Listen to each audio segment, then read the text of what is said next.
Good morning, everybody. My name's Ben Morris, and I'm here with the team from Get Carter Productions to talk to you about your digital audio creative and how it can be more effective and more engaging without standing out.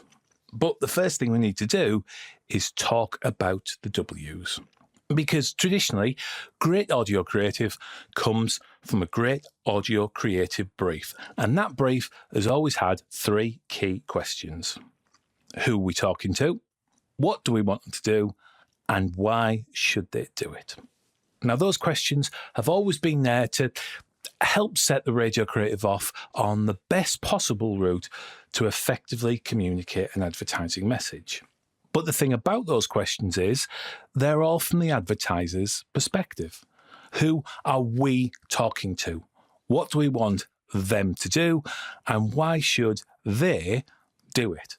The listener has always been at the end of the conversation. They're the last person in the line of who we're actually trying to communicate with. It's partly because commercial radio has a license to interrupt. It's been accepted by listeners that for 10, 11, 12 minutes in every hour, the reason why they're there, the core reason why they're there, is going to be put on pause because advertising messages are going to come in. It's a little bit like a pub on a Friday night. You know, you sat there and there's lots of noise and lots of great music and lots of entertainment, and you're with like-minded people, and then somebody just walks in, bangs a drum and goes, "Gillette, the best a man can get." Turns around, walks out, and somebody else comes in, bangs a different drum and goes, "Auto glass repair, auto glass replace." This license to interrupt is an accepted thing from advertisers and creatives and stations and listeners, that it is just going to happen, and they're used to it and they're fine with that. But today, understanding the audience is more important than ever, and we understand them more than ever. Which is why a digital audio brief needs to look something like this. Who am I? What do I need to know? Why are you telling me? And a fourth W, when am I hearing you? Now, who am I is the data and the info and the facts that we know about the end user. What do I need to know is the question they're asking to go, why am I going to let you into my pub? Why are you telling me is what is so important that I'm going to let you sit down next to me in this pub and interrupt my moment? And then the fourth W of when am I hearing you is about the time that they're consuming that content. And does that influence the creative message in any way? Because it's more about the audience and your brand than ever before. It's basically all about respect. Because traditional radio listening is passive. You know, people do still have favourite stations and will jump to different stations for different reasons at different times, but digital listening is active. When people sign in and sign on to listen to content, what they're proving is they are locked in and invested card-carrying fans.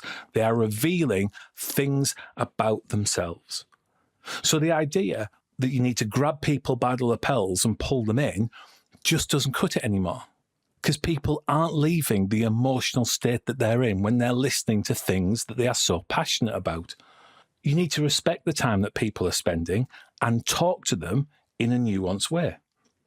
Now, one of the tools that we have at our disposal as audio creatives are the bells and whistles. You know, famous voices, famous pieces of music. But more than ever, you're interrupting a moment. But that doesn't mean that the content that you create shouldn't be entertaining and engaging. It just needs to be subtler. So you need to be nice, you need to be respectful, but you still need to keep things interesting. Okay, so you might be thinking, right, I get that. The way that people consume digital audio is different to the way they consume broadcast and streaming radio. The reasons why they're listening to digital audio is different to why they listen to broadcast and streaming radio. And what it tells us about them as individuals is different to broadcasting and streaming radio. But what is the actual difference? How do things sound different from a creative perspective from broadcast and streaming radio to digital audio? Well, let's take a look at a completely fictitious brief for a completely fictitious client.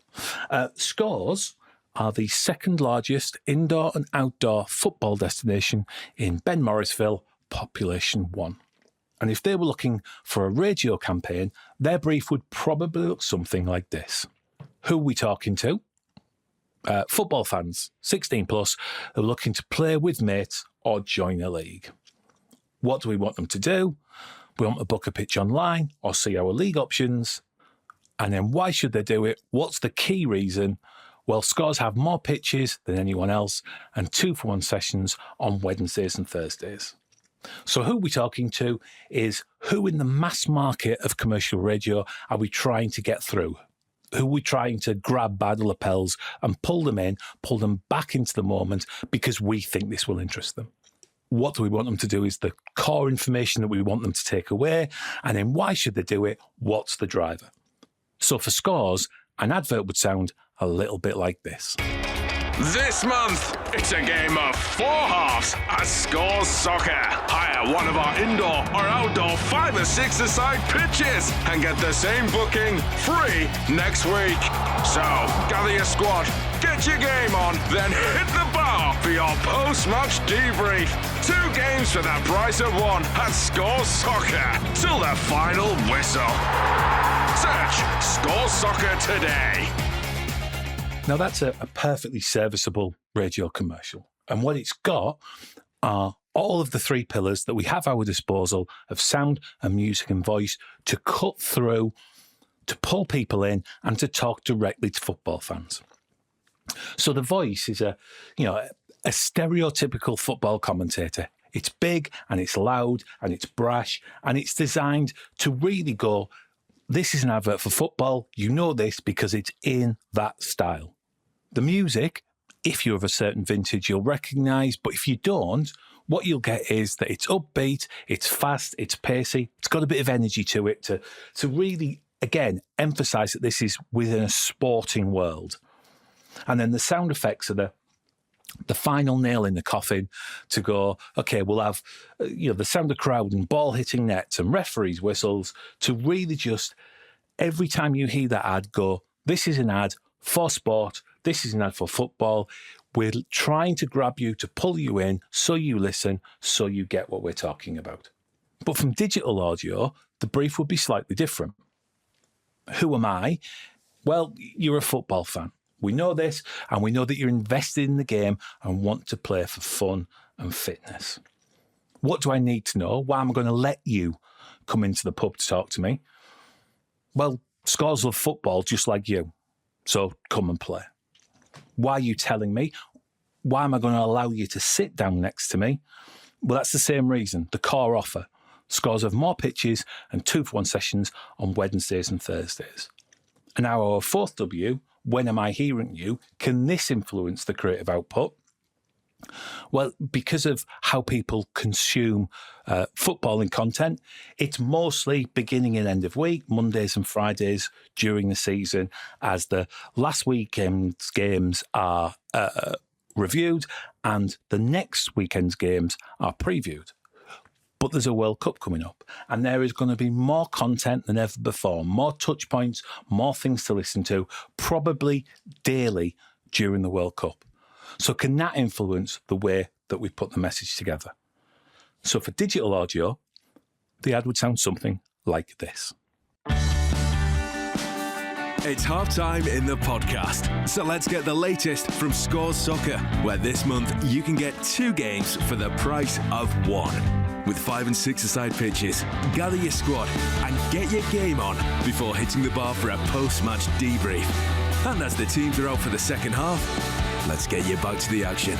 Search Scores Soccer today. Now, in the case of the digital audio, we use 2 of our 3 pillars of music and voice. Now, the voice is It's actually the guy from the first ad, but he's more understated. It's more natural. It's more friendly. It's more relaxed. It's more conversational. He's dialed it down by about 110%. The music is a little bit more of a contemporary sensibility when it comes to football. It's indie. It's got real instruments. And the thing about it is it's got a human edge, the oohs and the ahs. It just builds that connection. The subtlest difference, but the most key difference, is in the copy. We talk about it being half time in the podcast. And as the teams come out for the second half, let's get you back to the action. We're acknowledging the environment that we're in. We're acknowledging the fact that this is about football. You know football. You love football, but so do we. And we're not trying to pull people in and away from a moment. We're trying to join them in that moment. Now, the third way that people can consume audio from a digital perspective is with mobile gaming. Now, the thing about mobile gaming is it's more interactive and more colourful. So you can have the bells and the whistles. There are more pops and flashes and moving stars and bright lights and all of those things. The other thing about it is that because there's largely an in-game reward for watching or listening to the ad, people are more affable to sharing their time. But the thing is, you need to keep it shorter than normal. People are playing mobile games for a dopamine hit.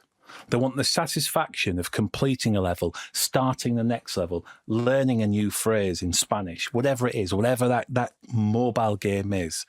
It's about the dopamine though.